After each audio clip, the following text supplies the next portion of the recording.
Park street বা বউ ব্যারাকের পরে সেন্ট পল ক্যাথেড্রাল হলো সমগ্র কলকাতাবাসীদের কাছে বড়দিনের উৎসব পালন করার জন্য এক অন্যতম ডেস্টিনেশন। আর কিছুদিন পরেই বড়দিন এবং নতুন বছর, তাই আজ আমি এসেছি সেন্ট পল ক্যাথেড্রাল চার্চে। আজ আপনাদের আমি সেন্ট পল ক্যাথেড্রাল ঘুরিয়ে দেখাবো। এই ক্রিসমাস উপলক্ষে চার্চের আলোকসজ্জা ও চার্চের সাজসজ্জা চোখ ধাঁধানো। এই চার্চে কিভাবে আসবেন, কত টাকা প্রবেশ মূল্য, সময়সূচি বা কি, এই সমস্ত তথ্য নিয়ে এই ভিডিওটির মাধ্যমে আজকে আপনাদের মধ্যে সবটা শেয়ার করতে চলেছি।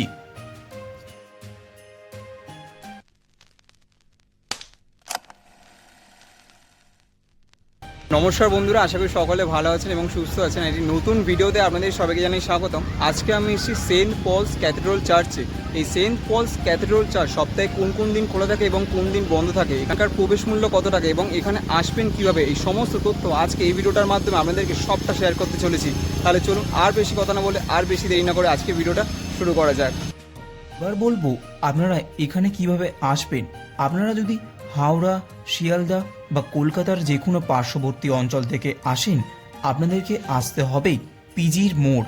সেখান থেকে একাডেমি অফ ফাইন আর্টসের পাশে যে রাস্তাটা চলে যাচ্ছে, সেই রাস্তা ধরেই পৌঁছে যাবেন সেন্ট পল ক্যাথেড্রাল চার্চে। এছাড়াও আপনি মেট্রো করে যদি আসেন, আপনাকে নামতে হবে রবীন্দ্র সদন মেট্রো স্টেশন। সেইখান থেকেও নেমে অনায়াসে পৌঁছে যেতে পারেন এই চার্চে। এখানের প্রবেশ মূল্য 10 টাকা, তাই আমি 10 টাকা দিয়ে টিকিট কেটে ভিতরে প্রবেশ করলাম। এবার বলবো এখানকার সময়সূচি। সকালের সময় প্রায় সকাল 9টা থেকে দুপুর 12টা পর্যন্ত চার্চ খোলা থাকে।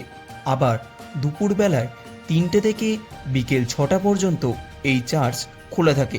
রবিবার বিশেষভাবে সকাল থেকে সন্ধে পর্যন্ত চার্চ খোলা থাকে, তবে সপ্তাহে প্রতিদিনই এই চার্চ খোলা থাকে। সেন্ট পল ক্যাথেড্রাল এই নামটির মধ্যে আছে ইতিহাস, নীরবতা এবং আকাশছোঁয়া স্থাপত্য, আর শতাব্দীর পর শতাব্দী ধরে মানুষের বিশ্বাসের গল্প। পৃথিবী নানা প্রান্তে এই নামে গির্জা থাকলেও কলকাতা ও লন্ডনে সেন্ট পলস ক্যাথেড্রাল বিশেষভাবে স্মরণীয়। যখন কেউ সেন্ট পল ক্যাথেড্রালের সামনে দাঁড়ায়, তখন প্রথম অনুভূতিটা আসে তা হলো এই স্থাপনা শুধু ইট পাথরের তৈরি নয়, এর ভিতরে জমে আছে বহু যুগের নীরব ইতিহাস।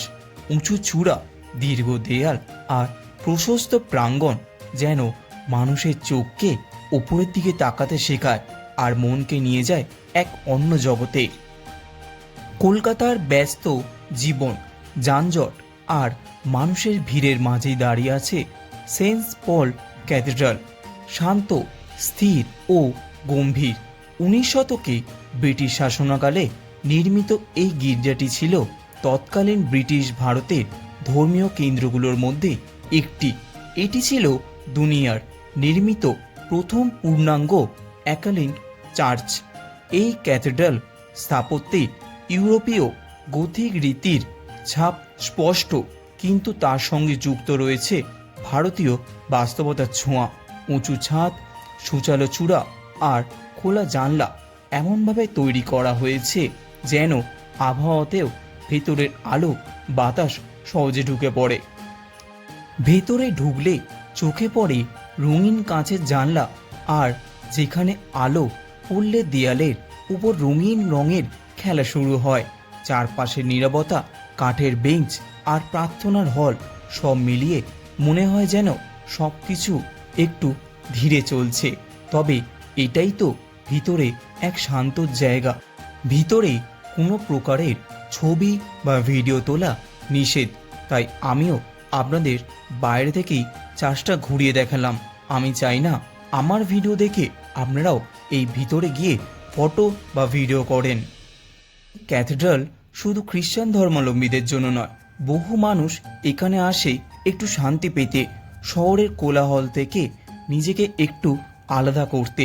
ভিক্টোরিয়া মেমোরিয়াল আর ময়দানের খুবই কাছাকাছি হওয়ায় এটি কলকাতার ঐতিহাসিক মানচিত্রে একটি বিশেষ স্থান দখল করে আছে। ডিসেম্বর মাস শুরু হতেই সেন্ট পল ক্যাথিড্রালের পরিবেশ বদলাতে থাকে। গির্জার ভেতরে ও বাইরে সাজানো হয় আলো দিয়ে, বড় বড় ক্রিসমাস ট্রি, সবুজ পাতা আর তারার অলংকার আর নরম আলো ক্যাথিড্রালকে একদম শান্ত কিন্তু উৎসব মুখর চেয়ার দেয়। ভিতরে ঢুকলে চোখে পড়ে বিশেষ সাজসজ্জা, প্রার্থনার বেদির সামনে ক্রিসমাসের প্রতীকী সাজ, মোমবাতির আলো, স্ট্রেইনড গ্লাস জানলা দিয়ে ঢুকে পড়া রঙিন আলো যা উৎসবের আবহকে আরও গভীর করে তোলে। সব মিলিয়ে মনে হয় এই জায়গাটি শুধু সাজানো নয়, এখানে যেন নীরবে উৎসবের জন্য প্রস্তুতি চলছে। ক্রিসমাসের আগের রাত অর্থাৎ 24শে ডিসেম্বর সেন্ট পল ক্যাথিড্রালে এক বিশেষভাবে গুরুত্ব বহন করে।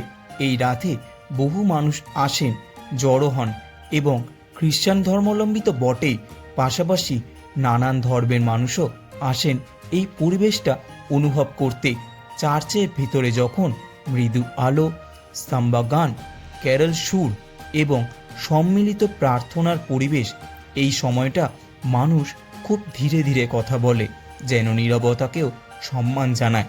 মানে হয় শহরের সমস্ত ব্যস্ততা বাইরে রেখে মানুষ এখানে এসেছে শান্তি আর কৃতজ্ঞতা অনুভব করতে। ক্রিসমাস উদযাপনের অন্যতম গুরুত্ব অংশ হল ক্যারল গান। সেন্ট পল ক্যাথিড্রালে এই গানগুলো এক বিশেষভাবে আবেশ তৈরি করে।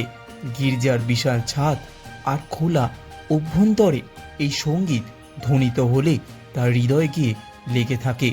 গানগুলো শুধু আনন্দের নয়, এগুলো মধ্যে থাকে আশা, ভালোবাসা আর মানবতার বার্তা। অনেকের মধ্যে এই মুহূর্তটাই ক্রিসমাসের আসল অর্থ।